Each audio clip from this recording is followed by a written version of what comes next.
team, the women's rugby team, is working on superpowers. Really? Yeah. What's your superpower? So it's basically what are your strengths and building to the strengths. Yeah. Cool. Which is cool. What's your superhuman strength or your superpower? Yeah. I don't know. I'm a bit of an all-rounder. Ah. Yeah. What was the first superpower you realised you had?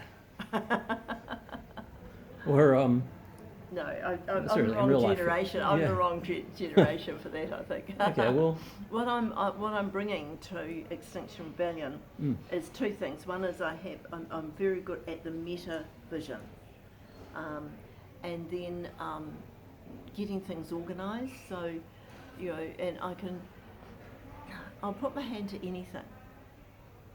So, you know, getting us organised with minutes and agendas.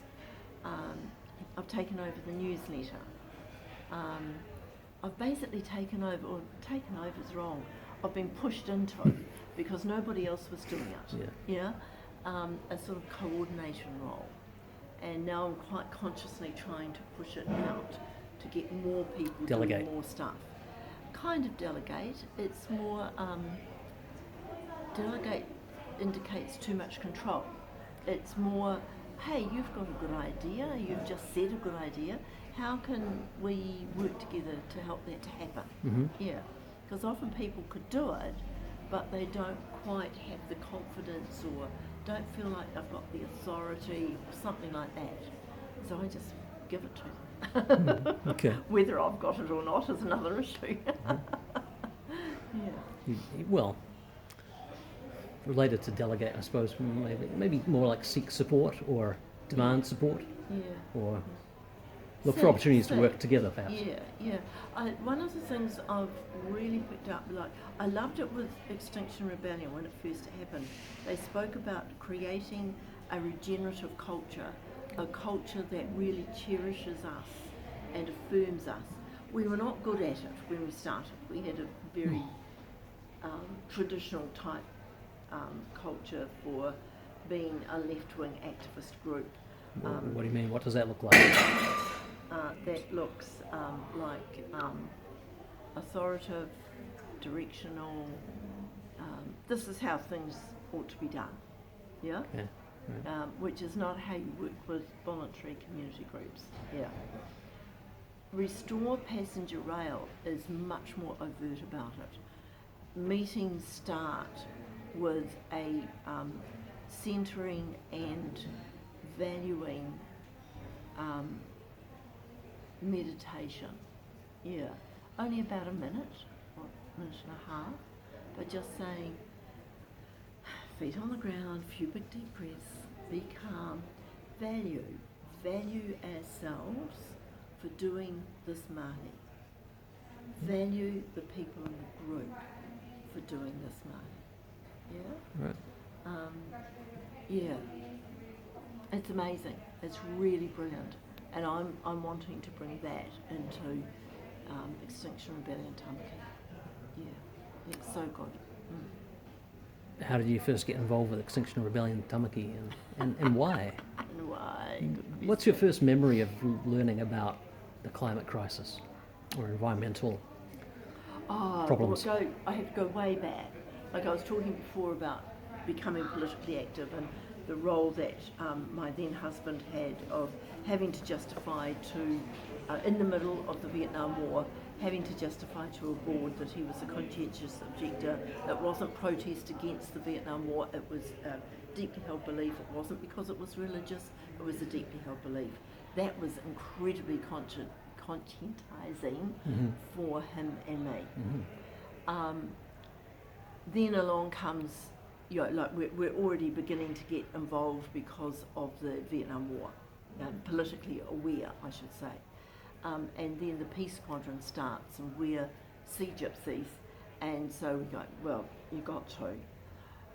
So I became quite heavily involved in the Peace Squadron, and from that into the campaign for nuclear disarmament, and the link between peace activists and the environment activists was very close. And so I was exposed to a whole lot of environment concerns, and that was in the late 70s, early 80s.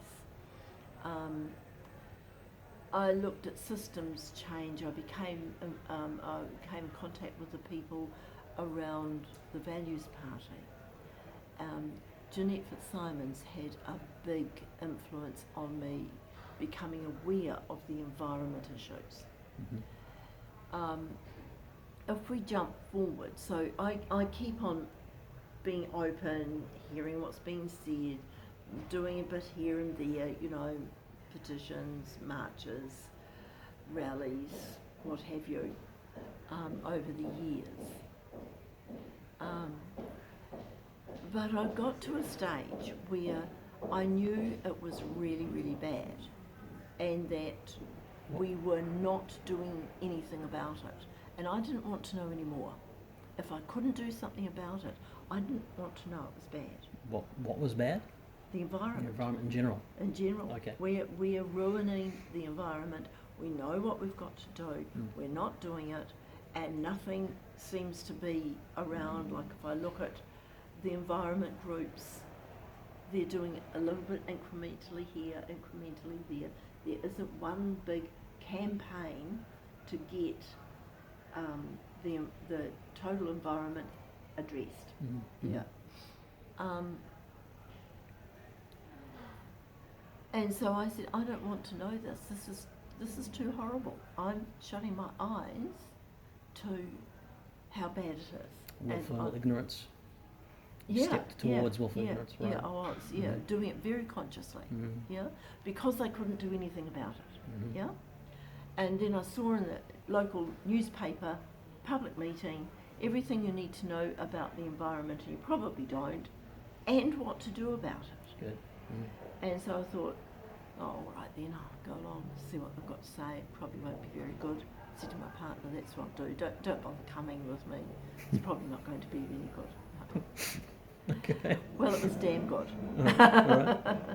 They spoke non-violent action. Yeah. They had a picture of my boat from the Peace Squadron days. Well done.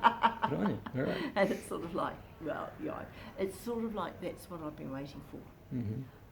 We're not doing another petition, although we've just done Bernard's petition that was supporting him getting that happening.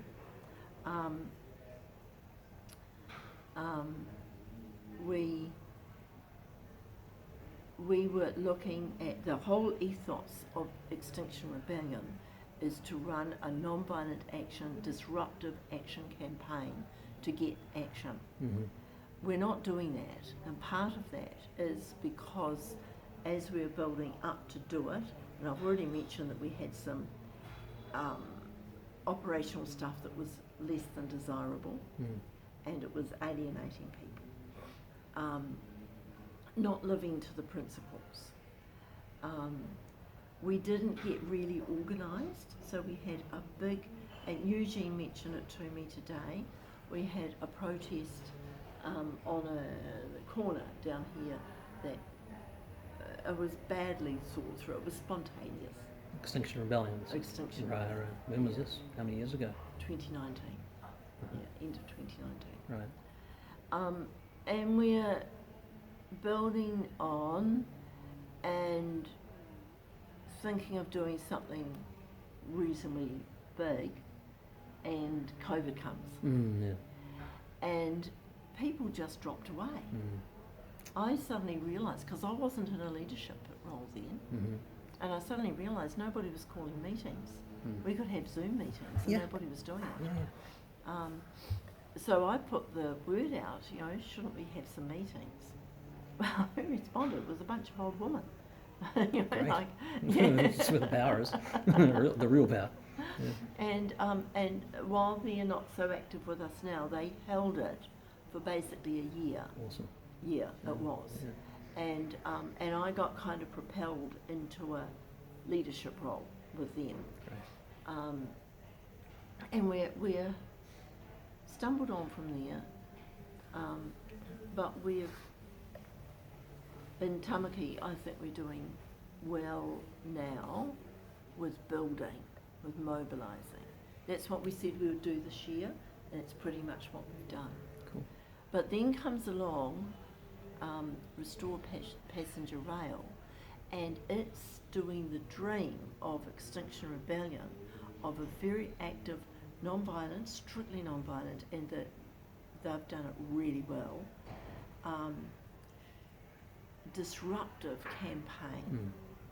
And so in a matter of weeks, they mobilised, they got a fair number of us prepared to take action to be arrested. We got a national conversation happening, and we got the ear of the minister. The minister said he'll talk to us. This is amazing. When I think of all the effort that's been put into the oceans, and we have reserves, 1% of our oceans are in reserve. Is that right? Is it all? Yeah. Sounds ridiculous. Yeah, and there's been a lot of effort. Yeah. Plastics, there's been a massive thing about plastics. We got rid of plastic bags. We've just got rid of single-use plastics for takeaways. It's minuscule, absolutely minuscule. We work so damn hard and we get this. Yeah? It's not good enough. Why do you think that is? What is the structural vested interest. support? Absolutely vested interest. What does that mean? What does vested interest mean? It means, and I've got the figures for the US, but it will be similar here. US, JP Morgan has 3 full-time lobbyists for every representative in the state. We can't cope with it against that. What is a lobbyist? It's a person who is constantly in contact with the representative saying, this is what you need to know. Oh, you're looking at this at the moment? This is what you need to know. Representative. So constantly Political feeding the decision makers with the information that they want the decisions to be made on. Yeah. So like people paid by industry to put pressure on elected politicians. That's right. And so when you get here, like I've spoken with the CEO of Fonterra and Genesis, they actively have, as the CEO, have relationships with the ministers and the spokespeople on the other side. Yeah. Right, with the other parties. From the opposition. Sure, the opposition. Parties, yeah. So if you're talking the environment, you've got National Act, Labour and Greens, right, and Māori. They'll be talking to the lot of them. Yeah. How do we counteract that? It's very hard. How did you get to talk with the heads of Fonterra and Genesis? Can you tell us stories about that? Genesis was 2 of us went in. Well, there was a group that we worked with. There was Auckland Climate Action, which is part of the Coal Action Network for the country. Yeah, great. And they were doing a picket outside, and 2 of us from Extinction Rebellion said, oh, we'll go inside and we'll glue our hands to the door so that they can't get in or out or something like that. So we're there with the glue in our pocket. But the place that they've got is like Fort Knox. So we managed to get in, we managed to get into the lift, and we didn't have the key that you need to be able to get you to whichever floor. And so and we knew that we had to get to floor 6. So we said to somebody, oh, can you get us to floor 6? And they realised that we were there and not legit. So we went down the bottom, and there were 2 people, young women, waiting to welcome us. We looked so obvious. And they said that the CEO, his name will come to me, would speak to us. We just about fell off our seats. He gave us a good half hour. Oh, that's nice. We got him squirming, but it went nowhere. It went absolutely nowhere. What do you mean by Genesis. Yeah. We didn't get CEO of Genesis. We got the sustainability officer from Yeah. Genesis? I see. For Fonterra. Oh, okay. Fonterra. We got the CEO of Genesis and Right. Mark England. Yeah. Is the CEO of Genesis. Oh, okay, right. Good. Right. And he gave you the half hour, and Yeah. what do you mean it didn't go anywhere? But you did get him to feel like he's squirming. Yeah, So- because we kept on challenging him hard. Right. We followed it up. I went with Brian Weldon. He followed it up with a letter. Mm-hmm. He seemed to get a good response back. Mm.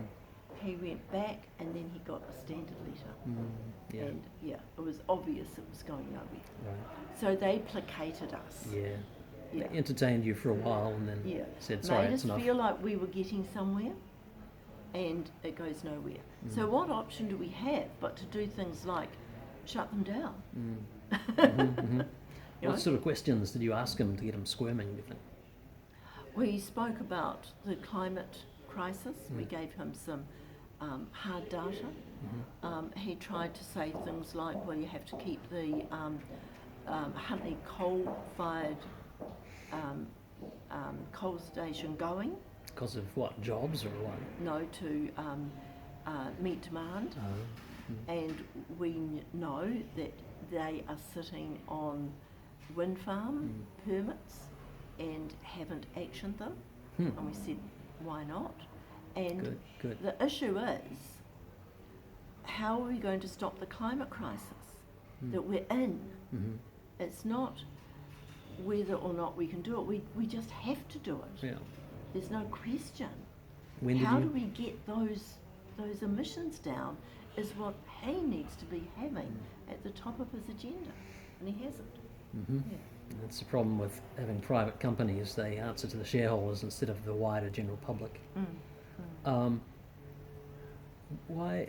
When did you meet with him? When was that meeting? I can't remember. Last couple of years, or? Yeah. So has there been any progress since then? Of Genesis, are they still sitting on those permits? And Yes. what does that mean? You mean there are a whole lot of wind farms, turbines sitting around not being used, not The operational? permits are there So they for could them build. to that they could build, Okay. and they're not building. Right. Yeah. Even though they probably have the funds to do that, they could go ahead with that Yeah. and develop. And the them. problem is Right. that the price of energy